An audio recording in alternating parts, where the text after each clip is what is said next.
Bueno, tiempo de alergias realmente es la época en donde se registran la mayor cantidad de alergias y a lo mejor estos síntomas se pueden confundir con síntomas de COVID. Por eso vamos a tomar contacto con quien es un referente en la materia, con el doctor Sebastián Croiche, que es especialista en todo lo que son los problemas alérgicos. Doctor, muy buen día. Bueno, estamos en una época complicada de alergias. ¿Cómo debemos tratarla y cómo debemos tratar de medicar este tipo de alergias? Buen día, ¿cómo estás? Buen día. A ver, en primer lugar, es cierto que estamos en una época complicada para algunos enfermos alérgicos, que son especialmente aquellos que tienen sensibilidad o que tienen alergia a pólenes. Estamos en una época en la que algunas plantas, especialmente algunos árboles, algunas malezas y especialmente las gramíneas del pasto natural, puede generar alergia, y en esos pacientes esta época es una época en la que particularmente sus síntomas se manifiestan. Pero en realidad esto es mitad cierto y mitad no tanto, en el sentido de que la gran mayoría de los alérgicos tienen lo que se llama rinitis alérgica persistente, y en ellos eso pasa en primer lugar por su perfil clínico, por las características de su enfermedad, pero especialmente porque la sensibilidad más común es la sensibilidad a ácaros del polvo ambiental más que a pólenes. Y el contacto con los ácaros no reconoce estacionalidad, con lo cual esos pacientes tienen síntomas absolutamente todo el año. Doctor, buenos días, te saluda Andrés Oliva. Te quería preguntar lo siguiente, estabas mencionando claramente lo que ocurre en esta época y si hay una alternativa no medicamentosa de tratar estas alergias. Sí, absolutamente sí. A ver, para completar la pregunta de tu compañera recién, Andrés, ella me preguntaba por algún tipo de tratamiento. Desde ya que hay medicación para buscar evitar los síntomas de alergia, y al mismo tiempo hay medicación para tratar la exacerbación de las enfermedades alérgicas. Por un lado. Y por otro lado, yendo a tu pregunta, Andrés, hay un tratamiento histórico, ese tratamiento tiene más de 100 años con nosotros, para las enfermedades alérgicas, y ese tratamiento se llama inmunoterapia. Y es un tratamiento que consiste en administrar por otra vía, no por la vía inhalatoria, sino por vía inyectable, subcutánea, y hoy un formato mucho más moderno, que es un formato sublingual, mucho menos invasivo, de administrar los mismos agentes, alergenos se llaman, que provocan alergia, buscando frenar esa sensibilidad que el paciente tiene e inducir tolerancia, es decir, llevarlo lo más cercano posible a la situación que vive el paciente no alérgico, que convive con los mismos agentes que para el alérgico son un problema, pero que para el no alérgico no suponen ningún tipo de riesgo ni complicación. Doctor, a la hora de diferenciar, ¿cuáles son las diferencias entre los síntomas de la alergia y del COVID? Brevemente para poder cerrar la nota. Bueno, cómo no. A ver, es difícil ser extremadamente breve, voy a hacer todo lo posible, pero esto parte de un error conceptual que en algún momento, hace algunos meses, mostrado mucho en los medios, pero por algunas gacetillas que circularon. Es cierto que los pacientes con COVID cursan con congestión nasal, especialmente en alguna etapa temprana del tratamiento. Motivo por el cual en algún momento, como les decía, se habló de rinitis como síntoma de COVID.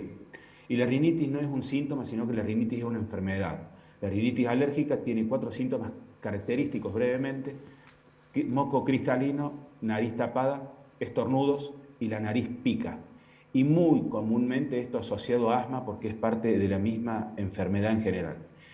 Los pacientes con COVID pueden tener esa congestión, pueden tener esa secreción, pero además tienen un cortejo sintomático bastante amplio que la rinitis alérgica no tiene, que son los síntomas que ya todos conocemos: la disminución del olfato, del gusto, el dolor de garganta, la dificultad para respirar con el paso del tiempo, la fiebre alta y demás. Sebastián, te quería preguntar al respecto, porque ya diferenciando, ¿no?, lo que es un síntoma de COVID de lo que es un síntoma de, en realidad, de que uno es alérgico, que tiene una alergia que está transitando, te voy a hacer hasta una cuestión personal. Sí, Andrés tiene mucha alergia, mucha doctor, alergia todo constante, el tiempo. Y yo soy de esas personas que ya así como se dice que hay que aprender a convivir con el COVID, yo ya convivo con mis alergias y es como que lo tengo habituado, pero sé que no está bien. ¿Cuál es la recomendación en estos casos donde tenemos alergias constantes y en la primavera se recrudecen, digamos? A ver, no voy a hacer marketing personal. La recomendación es consultar. Te digo que no voy a hacer marketing personal porque yo veo niños exclusivamente inmadultos, con lo cual no te podría ver. Pero de todos modos, te voy a poner un ejemplo futbolístico para que lo puedas entender fácil. Sí. Vos me decís, ¿qué puedo hacer yo? Hemos visto a Messi en la Copa América poner la pelota en el tiro libre, 9 personas en la barrera, una persona acostada atrás y el jugador número 11, que es el arquero, en el arco. Todos evitando que Messi haga el gol y Messi ponía la pelota en el ángulo y todos gritábamos gol. Con la alergia pasa lo mismo. Yo te puedo decir, por ejemplo, después de hacerte un estudio, Andrés, vos sos alérgico a ácaros del polo ambiental, o sos alérgico a tal polen, motivo por el cual en primavera podés tener más síntomas. La pregunta tuya va a ser, ¿cómo hago yo para evitar el contacto con eso? Y mi respuesta va a ser, es imposible que vos evites el contacto con eso. Entonces, el primer paso es buscar hacer alguna medicación permanente, controladora se llama, buscando evitar esos síntomas. Pero el contacto lo vas a seguir teniendo, con lo cual probablemente a los síntomas no los puedas controlar del todo y mientras tanto, al mismo tiempo que ese contacto sigue, tu sensibilidad alérgica va a ir en aumento. Entonces, por eso es que todos los caminos en ese tipo de casos conducen al tratamiento llamado inmunoterapia, buscar inducir la tolerancia que originalmente el paciente, en ese caso vos no naciste alérgico y que en el tiempo perdiste. Bueno, hay que tratar de reeducar el sistema inmunológico, esto es una enfermedad del sistema inmunológico, hay que tratar de reeducarlo para que no tenga un comportamiento tan perverso, tan loco, tan histérico, si querés, como para que vuelva a tener un comportamiento lo más normal posible y que de esa manera tu calidad de vida se afecte lo menos posible también. Me dejaste preocupado, Sebastián, porque mi sistema inmunológico entonces está perverso, está muy complicado realmente. No, pero las alergias vuelven a una determinada edad, a mí me pasó eso. Claro, es que te estás poniendo un poco más adulto. ¿Me estás diciendo que me estoy poniendo no, viejo? un poco más adulto. Ah, bueno, un poco más está bien, adulto. decirlo de otro modo, Silvia. Claro, un poco más adulto. No, sí suele pasar, si me permiten, Sí, que claro.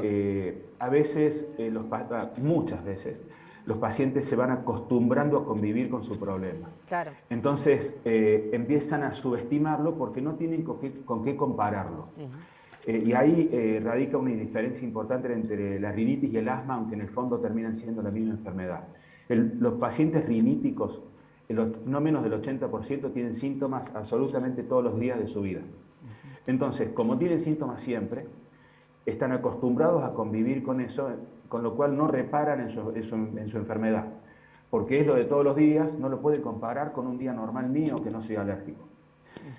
Cuando hacen su exacerbación de asma, por ejemplo, lo cual los asusta y mucho razonablemente, porque les falta el aire, bueno, es una enfermedad que asusta en su exacerbación, ahí sí ponen el foco en su problema. Pero mientras tanto respiran muy mal todos los días, con muy mal descanso, mala calidad de sueño, al otro día menor rendimiento intelectual y físico, con una serie de complicaciones con las que no los quiero detener. Pero a lo de todos los días, paradójicamente, nos acostumbramos y nos llama la atención lo que aparece no tan todos los días. Pero es parte del mismo problema, con lo cual el abordaje debería ser un abordaje integral. Sebastián, te agradezco y me siento sumamente identificado con todo lo que acabas de relatar. Muchísimas gracias, doctor. Abrazo grande. No, por favor, gracias a ustedes, estoy a su disposición.